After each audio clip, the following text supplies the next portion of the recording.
ఆత్మల ప్రయాణం journey of souls అనే ఈ పుస్తకాన్ని ఆంగ్లంలో రచించినది డాక్టర్ మైకేల్ న్యూటన్. దీనిని తెలుగులోకి అనువదించినది డివైన్ బ్లిస్ పబ్లికేషన్స్. ఈ 34వ భాగంలో 10వ అధ్యాయమైన మధ్యస్థ ఆత్మల గురించి తెలుసుకుందాం. ఒకసారి ఆత్మలు పురోగమించి లెవెల్ 2ని దాటి అభివృద్ధిలో మధ్యస్థ స్థాయికి చేరుకున్న తరువాత సామూహిక కార్యకలాపాలు చాలా వరకు తగ్గిపోతాయి. అలాగని అనుభవం లేని ఆత్మల్లా మనము ఏకాకిగా ఒక విధమైన ఒంటరితనాన్ని అనుభవిస్తామని కాదు. అభివృద్ధి చెంది ఈ మధ్యస్థ స్థాయికి చేరుకున్న ఆత్మలకు స్వయంగా మరింత స్వతంత్రంగా పనిచేయడానికి తగిన పరిణితి, అనుభవము ఉండడం వలన వాటికి ప్రాథమిక బృందాలతో తక్కువ సంబంధాలు ఉంటాయి. ఈ ఆత్మలు కూడా తక్కువ సార్లు జన్మిస్తాయి. ఈ లెవెల్ 3, 4లో ముఖ్యమైన బాధ్యతలను నిర్వర్తించడానికి మనం సిద్ధంగా ఉంటాము. ఇంతవరకు మన గైడ్స్తో ఉన్న గురువు శిష్యుల సంబంధం ఇప్పుడు కలిసిమెలిసి సహచరుల మధ్య సంబంధంగా మారుతుంది. మన పూర్వపు మార్గదర్శకులకు కొత్త ఆత్మల గ్రూపులుగా వస్తాయి కాబట్టి వేరొకరికి గైడ్లా పనిచేయడానికి అవసరమైన బోధనా నైపుణ్యాలను పెంపొందించుకోవలసిన బాధ్యత మన మీద ఉంటుంది. మధ్యస్థంగా ఉండే లెవెల్ 2, 4లలో ఉన్న ఆత్మ ఎంతగా అభివృద్ధి చెందిందో చెప్పడం కష్టమని నేను చెప్పాను. ఉదాహరణకు లెవెల్ 4కు చేరుకుంటూ ఉన్న కొన్ని ఆత్మలు ప్రాథమిక గ్రూపులకు శిక్షణనిచ్చే టీచర్లుగా మారాలని అనుకుంటూ ఉంటాయి. కానీ స్పష్టంగా లెవెల్ 4కు చేరుకున్న కొన్ని ఆత్మలు మాత్రం గైడ్లా పనిచేయడానికి తగిన యోగ్యత తమకు లేదని భావిస్తాయి. నైతికత, సత్ప్రవర్తన ఉన్న స్థాయిలో ఉన్నప్పటికీ మధ్యస్థ స్థాయికి చేరుకున్న ఆత్మలు మాత్రం తాము సాధించిన అభివృద్ధి గురించి ఏమాత్రమూ గర్వపడకుండా నిరాడంబరంగా ఉంటారు.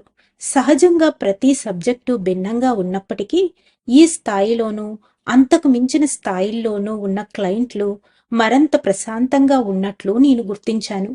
వీరికి చైతన్య స్థాయిలో, అంతశ్చైతన్య స్థాయిలోనూ ఇతరుల ఉద్దేశాల పట్ల అనుమానానికి బదులు నమ్మకం కనిపించింది. వీరు మానవుల భవిష్యత్తు బాగా ఉంటుందనే నమ్మకాన్ని, విశ్వాసాన్ని కలిగి ఉంటారు. అది వారి చుట్టూ ఉన్నవారిని ప్రోత్సహిస్తుంది. ఎక్కువ పరిపక్వత సాధించిన ఆత్మలను తమ లక్ష్యాన్ని గురించి, సృష్టిని గురించి నిగూఢమైన విషయాల మీద ప్రశ్నిస్తూ ఉంటాను. ఇతరులకు తెలియని ఆధ్యాత్మిక సమాచారాన్ని ఉన్నతమైన ఆత్మల ద్వారా తెలుసుకోవాలని నేను ప్రయత్నిస్తుంటాను. తమ ఆధ్యాత్మిక జ్ఞాపకాలను వెలికి తీయడానికి నేను వారిని బలంగా ముందుకు నెట్టినట్లు వారికి అనిపించిందని కొందరు క్లయింట్స్ నాతో చెప్పారు. వాళ్ళు సరిగ్గానే చెప్పారని నాకు తెలుసు. బాగా పరిణితి చెందిన ఆత్మలకు విశ్వంలో జీవ ప్రణాళిక గురించి అసాధారణంగా అవగాహన ఉంటుంది. వారి నుండి వీలైనంత ఎక్కువగా దాని గురించి నేర్చుకోవాలని నా కోరిక. నా తరువాత కేసు లెవెల్ 3 దశకు చెందిన వ్యక్తి. అతను ఎలాంటి ఎర్రని జాడా లేని పసుపచ్చని శక్తిని ప్రసరిస్తున్నాడు. పొట్టిగా, ప్రత్యేకతలేమీ లేని 50 ఏళ్ల వాడు. నన్ను కలుసుకున్నప్పుడు అతడు నా పట్ల ఎంతో గౌరవంగా ప్రవర్తించేవాడు. అతడు ఒక సామాన్య వ్యక్తే అనుకున్నాను. అతని వినమ్రతను, వైరాగ్య స్థితిని లోతుగా పరిశీలిస్తే తనలో దాగి ఉన్న తీవ్ర ఉద్వేగాలను బయటకు కనిపించకుండా దానిని ఒక ముసుగులా ఉపయోగిస్తున్నాడని తెలిసింది. అతనిలో ప్రస్ఫుటంగా కనిపించేవి నల్లగా, కోపంగా ఉండే అతని కళ్ళు. అతను తన గురించి సూటిగా మాట్లాడడం మొదలుపెట్టినప్పుడు అవి మరింత తీవ్రంగా మారాయి. ఇళ్లు లేని వారికి ఆహారాన్ని పంచిపెట్టే ఒక స్వచ్ఛంద సంస్థలో పనిచేస్తున్నానని చెప్పాడు. అంతకు ముందు ఒకసారి విలేకరుగా కూడా పనిచేసినట్లు చెప్పాడు. చేసే పనిలో తనకు ఉత్సాహం క్షీణిస్తుంది అనే తన సమస్యను గురించి నాతో చర్చించడానికి చాలా దూరం నుండి వచ్చాడు. తాను అలసిపోయినట్లు, తన శేష జీవితాన్ని ఒంటరిగా ప్రశాంతంగా గడపాలనుకుంటున్నట్లు చెప్పాడు. ప్రస్తుత జన్మలో శేష జీవితాన్ని ప్రశాంతంగా గడపడానికి తగిన పద్ధతిని నిర్ణయించుకోవడానికి అతనితో జరిపిన మొదటి సెషన్లో అతని గత జన్మల్లో సంభవించిన వివిధ సంఘటనలను సమీక్షించాను. రిగ్రెషన్ ప్రక్రియ ద్వారా 30,000 సంవత్సరాలకు పూర్వం రాతి యుగంలో క్రోమాగ్నాన్ జాతి వ్యక్తిలాగా జన్మించిన అతని తొలి జన్మతో ప్రారంభించి వరుసగా ఎన్నో జన్మల గురించి వేగంగా తెలుసుకున్నాను. ముందుకు వస్తున్న కొద్దీ సాధారణంగా గిరిజనులలో ఉండే సమైక్యతకు బదులుగా అతడు ఒంటరి జీవితానికి అలవాటు పడినట్లు నేను గమనించాను. క్రీస్తు పూర్వం 3000 సంవత్సరాల నుండి క్రీస్తు పూర్వం 500 సంవత్సరాల మధ్యకాలంలో ఈజిప్టు నుండి ఇరాన్ వరకు గల మధ్య ప్రాచ్య దేశాలలో సుమేరియా, బాబిలోనియా, ఈజిప్టు సంస్కృతులలో కొత్తగా నగరాలు వెలసిన కాలంలో నా క్లయింట్ ఎన్నోసార్లు జన్మించాడు. చివరికి స్త్రీగా జన్మించినప్పుడు కూడా ఈ సబ్జెక్టు తరచుగా కుటుంబ బంధాలకు దూరంగా ఉండేవాడు. చివరికి అతనికి పిల్లలు కూడా లేరు. పురుషునిగా జీవించినప్పుడు అతడు దేశ సంచారం పట్ల ఎక్కువగా ఆసక్తి కనపరిచేవాడు. అంధకార యుగంలో ఐరోపాలో ఒక జన్మ దగ్గరికి చేరుకునేసరికి అతనిలో సమాజంలో జరిగే నిరంకుశ పాలనను ఎదిరించే తిరుగుబాటుదారుని ప్రవృత్తి కలిగిన వ్యక్తిత్వాన్ని మరలా చూడసాగాను. ఆ జన్మల్లో అరాచకాలను ఎదిరించే ప్రతిపక్ష వర్గాలతో ఎలాంటి సంబంధము పెట్టుకోకుండా ప్రజలలోని భయాన్ని తొలగించటానికి నా క్లయింట్ కృషి చేశాడు. స్వేచ్ఛ పట్ల పిచ్చి ఉండిన అతడు తీవ్రమైన ఇబ్బందులు ఎన్ని ఎదురైనా సరే కష్టాల కోర్చి తన పర్యటనను కొనసాగించాడు. కొన్ని జన్మలలో అతడు గొప్పగా సాధించిందేమీ లేదు. కానీ 12వ శతాబ్దంలో అతడు అజ్టెక్ అనే వ్యక్తిలా సెంట్రల్ అమెరికాలో జన్మించాడు. అప్పుడు ఒక బలవంతుడైన పురోహితుని అరాచకాలకు వ్యతిరేకంగా కొందరు భారతీయులను సమీకరించి ఒక ఉద్యమాన్ని నడిపాడు. ఈ పోరాటంలో సాంప్రదాయకంగా ఎంతో కాలం నుండి శత్రువుల్లా ఉన్న గిరిజనుల మధ్య అహింసాయుత సత్సంబంధాలను నెలకొల్పుతున్న అతడిని దేశద్రోహిగా ప్రకటించి బహిష్కరించి చంపేశారు. 14వ శతాబ్దంలో ఈ ఆత్మ ఒక ఐరోపా దేశపు చిత్రకారునిగా జన్మించి ఆసియాలో నివసించే వారిని గురించి తెలుసుకోవడానికి కేదీకి వెళ్లే రహదారిలో పయనిస్తూ ఉండేవాడు. ఇప్పటిలాగే ఆ రోజుల్లో కూడా అతడు ఎన్నో భాషలను అనర్గళంగా మాట్లాడగలిగే బహుభాషా ప్రవీణుడు. రైతులు ఎక్కువగా ఉండే ఆసియాలోని ఒక గ్రామంలో నా క్లయింట్ ఆనందంగా జీవిస్తూ వార్ధక్యంతో మరణించాడు. 17వ శతాబ్దపు తొలి రోజుల్లో జపాన్లో ఆయన బ్లీడింగ్ క్రేన్ అనే వర్గంలో సభ్యునిగా పనిచేసేవాడు. ఈ వర్గంలోని వారు స్వతంత్రంగా ఉండే సామురాయి కిరాయి సైనికులు. వీళ్లను అందరూ గౌరవించేవారు. ఈ జన్మ చివరిలో నా సబ్జెక్టు అప్పటి పాలకులు టోకుగవా షోగన్స్ ప్రత్యర్థుల్లో బలహీనులకు యుద్ధతంత్రాల మీద సలహాలు, సూచనలు ఇస్తూ ఉండేవారు. దానివల్ల అతడు పాలకులకు దూరంగా ఒంటరిగా జీవిస్తూ ఉండేవాడు. తరచూ బాటసారిలా పర్యటిస్తూ మార్గమధ్యంలో తనకు ఎదురైన వారికి సహాయాన్ని అందిస్తూ వివిధ దేశాల్లోని సత్యాన్ని అన్వేషిస్తూ ఈ ఆత్మ జీవితానికి గల పరమార్థాన్ని తెలుసుకునేందుకు ప్రయత్నిస్తూ ఉండేవాడు.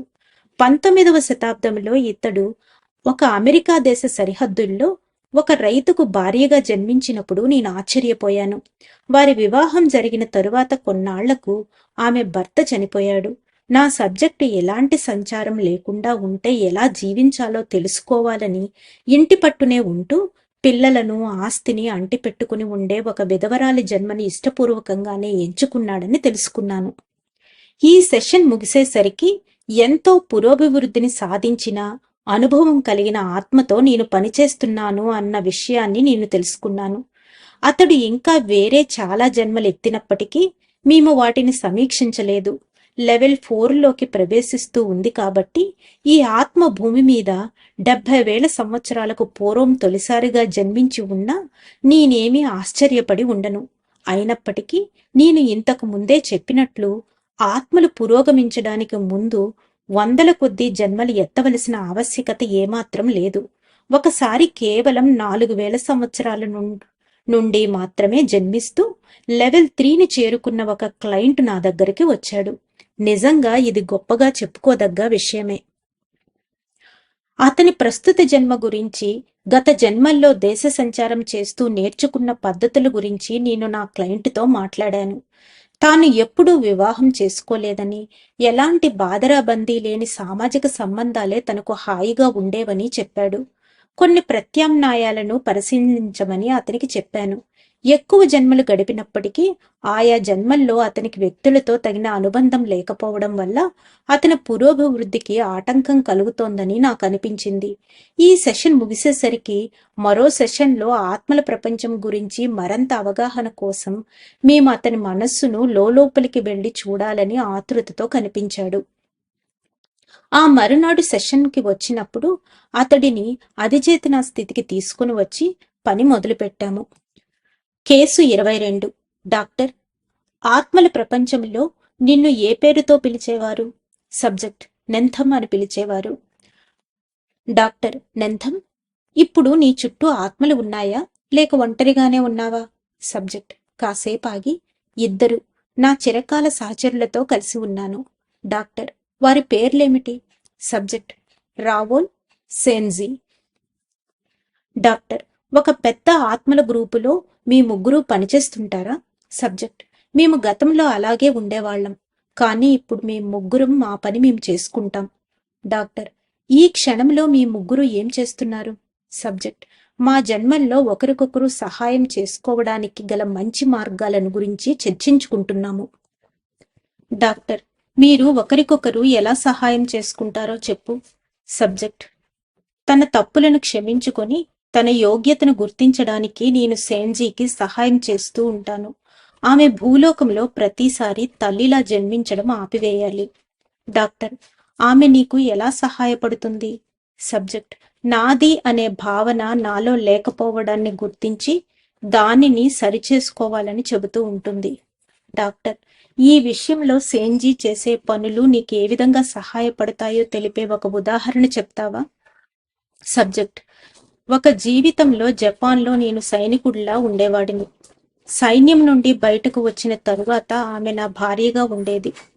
నెంతంకు ఏదో ఇబ్బంది కలిగింది. కాసేపటి తర్వాత ఇలా చెప్పాడు: రావోల్కు నా భార్య సెన్జీతో జతకట్టడం అంటే ఇష్టం. నేను సాధారణంగా ఒంటరిగా ఉన్నాను. డాక్టర్: రావోల్ సంగతేమిటి? మీరిద్దరూ ఒకరికొకరు ఎలా సహాయపడుతుంటారు? సబ్జెక్ట్: నేను అతడికి సహనంగా ఎలా ఉండాలో తెలియజేస్తుంటాను. సామాజిక జీవితాన్ని తప్పించుకోవాలనే నా ధోరణిని అధిగమించడానికి అతడు నాకు సహాయపడుతూ ఉంటాడు. డాక్టర్: మీరు ముగ్గురు భూమి మీద ఎప్పుడూ ఒకరు స్త్రీగాను మిగిలిన ఇద్దరు పురుషుల్లాగానూ జన్మిస్తుంటారా?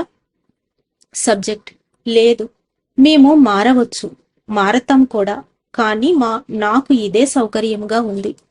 డాక్టర్: మీ ఆధ్యాత్మిక గ్రూపు నుండి విడిగా మీరు ముగ్గురు స్వతంత్రంగా ఎందుకు పనిచేస్తున్నారు? సబ్జెక్టు కాసేపాగి: అదా, గ్రూపులోని వారంతా మాకు కనిపిస్తూనే ఉన్నారు.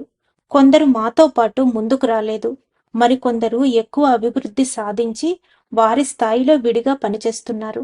డాక్టర్: మీకు గైడ్ లేదా టీచర్ ఉన్నాడా? సబ్జెక్ట్ మృదువుగా మాట్లాడుతూ: ఉంది, ఆమె పేరు ఐడిస్. డాక్టర్: ఆమె అంటే నీకు ఎంతో గౌరవం ఉన్నట్లు నాకు అనిపిస్తోంది. నువ్వు ఐడిస్తో బాగా ఇష్టంగా మాట్లాడుతూ ఉంటావా? సబ్జెక్ట్: అవును, మాట్లాడుతూ ఉంటాను. అలా అని మా మధ్య అభిప్రాయ భేదాలు లేవని కాదు. డాక్టర్: మీ ఇద్దరికీ ఏ విషయంలో అభిప్రాయ భేదాలు ఉన్నాయి? సబ్జెక్ట్: ఆమె ఎక్కువ జన్మలు ఎత్తలేదు. భూలోకంలో ఉన్న ప్రస్తుత పరిస్థితులను ప్రత్యక్షంగా తెలుసుకోవడానికి ఆమె మరిన్నిసార్లు జన్మించాలని నేను ఆమెకు చెబుతూ ఉంటాను. డాక్టర్: ఒక గైడ్లా ఉన్న ఆమె గతాన్ని గురించి నీకు పూర్తిగా తెలిసేంతగా ఆమెతో మానసిక సత్సంబంధాలు ఉన్నాయా? సబ్జెక్ట్ ఆలోచిస్తూ అవునన్నట్లు తలాడించి: మేము ప్రశ్నలు అడగకూడదని లేదు, కానీ మాకు తెలిసిన విషయం మీద మాత్రమే మేము ప్రశ్నించగలము. నా అనుభవానికి ఏది సరి అయినది అని ఐడిస్ అనుకుంటుందో దానినే తెలియజేస్తుంది. డాక్టర్: మీరు మీ గైడ్స్ ఆలోచనలను మొత్తం తెలుసుకోనివ్వకుండా వారు దాచిపెట్టగలరా? సబ్జెక్ట్: అవును, మాకు తికమకను కలిగించే జ్ఞానాన్ని, మేము తెలుసుకోవలసిన అవసరం లేని సమాచారాన్ని మేము తెలుసుకోలేని విధంగా ఎలా దాచి ఉంచాలో అభివృద్ధి చెందిన ఆత్మలకు బాగా తెలుసు. ధన్యవాదాలు మాస్టర్స్. 10వ అధ్యాయమైన మధ్యస్థ ఆత్మల్లోని మిగిలిన భాగాన్ని రేపు తెలుసుకుందాం. అంతవరకు సెలవు తీసుకుంటూ పద్మజ.